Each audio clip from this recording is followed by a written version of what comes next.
మామ యాక్చువల్గా 7 ఇయర్స్ పాప గురించి చెప్పా కదా లాస్ట్ వీడియోలో. తర్వాత ఏమైందో చెప్తా వినండి మావ. అసలు ఇంతకంటే దారుణమైతే ఉండదు మావ. తర్వాత ఏమైందంటే యాక్చువల్గా వాళ్ళ మామ అలా చేస్తున్నాడని తెలిసి ఈ అమ్మాయి ఇంకా వాళ్ళ అమ్మమ్మ వాళ్ళ ఇంటికి వెళ్ళడం మానేసింది. వాళ్ళ అమ్మమ్మ వాళ్ళ ఇంటికి వెళ్ళట్లేదు.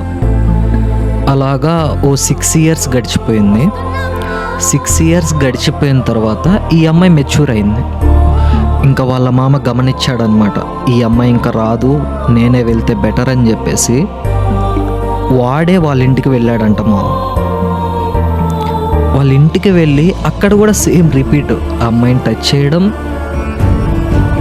ఆ అమ్మాయిని ఎక్కడ పడితే అక్కడ పట్టుకోవడం అలా చేస్తుంటే వాళ్ళ చెల్లి చూసిందంట. వాళ్ళ చెల్లి చూసి వెళ్ళి వాళ్ళ మదర్కి చెప్పిందంట. వాళ్ళ మదర్కి చెప్తే వాళ్ళ మదర్ పిలిచి అడిగింది, వాళ్ళ తమ్ముడిని అడిగింది, ఏంటి ఇలా చేస్తున్నావంట అని అడిగింది. అడిగితే వాడేం చెప్పాడంటే, నా గురించి నీకు తెలియదా, నా మీద ఇంత అనుమానమా అని చెప్పేసి వాడు వెళ్ళిపోయాడంట మా. ఇంకా వెళ్ళిపోయాడంట.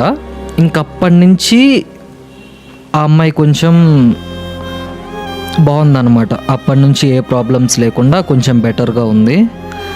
అసలు తర్వాత ఏమైందంటే దీనికంటే అసలు దరిద్రం అంటే ఏది ఉండదు మామ నాకు తెలిసి. తర్వాత ఏమైందంటే వాడికి తర్వాత మ్యారేజ్ అయిపోయింది. మ్యారేజ్ అయిపోయిన తర్వాత తనకి ఓ పాప పుట్టింది. ఓ పాప పుడితే ఆ పాపని కూడా వదలలేదు తెలుసా వాడు. కన్న తండ్రేనా వాడు, కన్న తండ్రే ఇలా చూస్తే సమాజం ఇంకా ఎలా చూస్తుంది చెప్పండి. ఆ పాపని కూడా వదలకుండా 8 ఇయర్స్ 10 ఇయర్స్లో ఆ పాపని కూడా వదలలేదంట.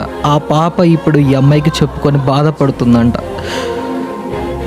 నన్నే ఇలా చేస్తున్నాడు, నేను ఎవరికి చెప్పుకోవాలో నా వల్ల కావట్లేదు, అసలు ఎవరికి చెప్పినా ఇది అసలు ఏం చేయాలో నాకు అర్థం కావట్లేదు అని చెప్పేసి బాధపడుతుందంట. కన్న కూతురు. ఇలాంటి దేశంలోన మనం బ్రతుకుతుంది, ఇలాంటి మగవాళ్ళ మధ్యన మనం బ్రతుకుతుంది. ఎలా ఉన్నారా బాబు, 5 నిమిషాల సుఖం కోసం ఇంత దారుణానికి దిగజారేంట్రా.